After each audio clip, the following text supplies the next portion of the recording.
नए विधानसभा अध्यक्ष का हुआ जोरदार स्वागत। पिंकी फौजी बने सपा के एतमादपुर के विधानसभा अध्यक्ष। कार्यकर्ताओं ने किया पिंकी फौजी का फूलमाला और मिठाई खिलाकर स्वागत। आज आगरा में समाजवादी पार्टी द्वारा कार्यकारिणी का गठन किया गया, जिसमें जिले की कार्यकारिणी में मनोनीत किए गए यहाँ एतमादपुर विधानसभा पर कृपा शंकर बघेल उर्फ पिंकी फौजी हैं।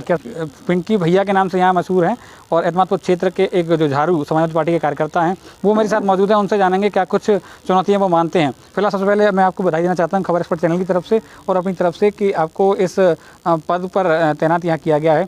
क्या कुछ पिंकी भैया आप मानते हैं कि आपको क्या क्या ये चुनौतियाँ हैं जो आपको अब नए पद में मिलने के बाद आपको देखनी होंगी? जी पवन जी, मैं आपको एक चीज़ बताता हूँ। मैं चुनौतियाँ मैं नहीं मानता, क्योंकि मैं एक फ़ौजी हूँ और मैंने शुरू से चुनौतियों का सामना किया है। चुनौतियों से तो मैं घबराता बिल्कुल नहीं हूँ, क्योंकि मैं आपको बता दूं कि मैं इन्फेंट्री में था और इन्फेंट्री का जवान इतना स्ट्रांग होता है कि वो किसी चीज़ से घबराता नहीं है और उसमें इतना संयम होता है कि वो हर चीज़ को अपने आप में हासिल करता है। तो समाजवादी पार्टी के लिए समाजवादी जो पार्टी है कार्यकर्ता बहुत संघर्षशील है और वो चुनौतियों से डरता नहीं है। और जो भी चुनौतियां मेरे सामने आएंगी तो मैं माननीय अखिलेश जी के आदेशानुसार उनका सामना करूंगा और उन पर फतह करूंगा। बिल्कुल, समाजवादी पार्टी का कार्यकर्ता हमेशा चुनौती जूझता आया है और संघर्षशील पार्टी के रूप में ही ये समाजवादी पार्टी जानी जाती है और ऐसे ही कार्यकर्ता को एतमादपुर में यहाँ पद मिला है। फिलहाल एक चीज़ और जानना चाहता हूँ मैं कि कार्यकर्ताओं को जोड़ने के लिए क्या किस तरह की मुहिम पर आपके द्वारा चलाई जाएगी, क्योंकि माना जा रहा है कि यहाँ एतमादपुर क्षेत्र में समाजवादी पार्टी के कार्यकर्ता में कुछ विघटन है, उसके लिए क्या कुछ करेंगे आप? समाजवादी कार्यकर्ताओं को जोड़ने के लिए हर समाज से मैं कार्यकर्ताओं को जोड़ूंगा और आधी रात उनके जो भी उनका काम होगा, जो भी उनको ऐसा लगेगा कि मुझे अध्यक्ष जी से कुछ चाहिए, तो मैं आधी रात उनके साथ चलने को तैयार रहूँगा और उनकी पूरी जो समस्या उनको सॉल्व करने की कोशिश करूँगा और सॉल्व करूँगा। तो ऑटोमेटिक आदमी हमसे जुड़ेगा। चुनाव नज़दीक है, उसी को देखते हुए यह नए गठन में भी यह सोशल इंजीनियरिंग करने की कोशिश की गई है कि अलग अलग जगहों पर अलग अलग मजबूत कार्यकर्ताओं को ये पद दिए गए। तो क्या कुछ मानते हैं आप कि चुनाव के लिए क्या कुछ आपको करना होगा यहाँ एतमादपुर में? चुनाव के लिए तो पवन जी ऐसा है कि बूथ से बूथ जाके हम अपने बूथों को मजबूत करेंगे। बूथ मजबूत होगा तो हम चुनाव ऑटोमेटिक जीतेंगे।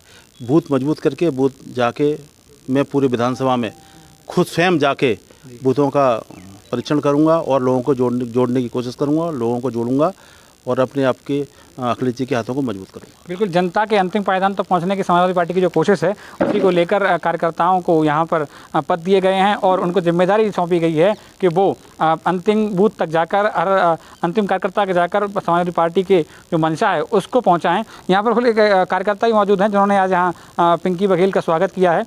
एतमादपुर में यहाँ स्वागत हुआ है। मेरे साथ अभी राज बघेल जी हैं। राज जी, क्या कुछ मानना है आपका नए एक कार्यकर्ता के रूप में अब एक मजबूत कार्यकर्ता एतमादपुर को मिला है?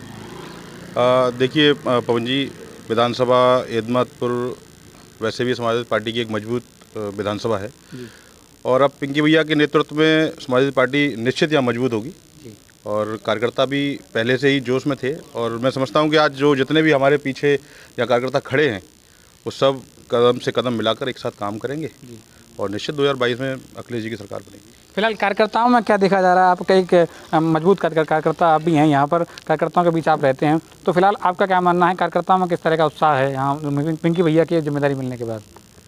अब आप देख ही रहे हैं, आप जब यहाँ आए हैं तो आपको लगा होगा कि कार्यकर्ता उत्साह में तो है ही।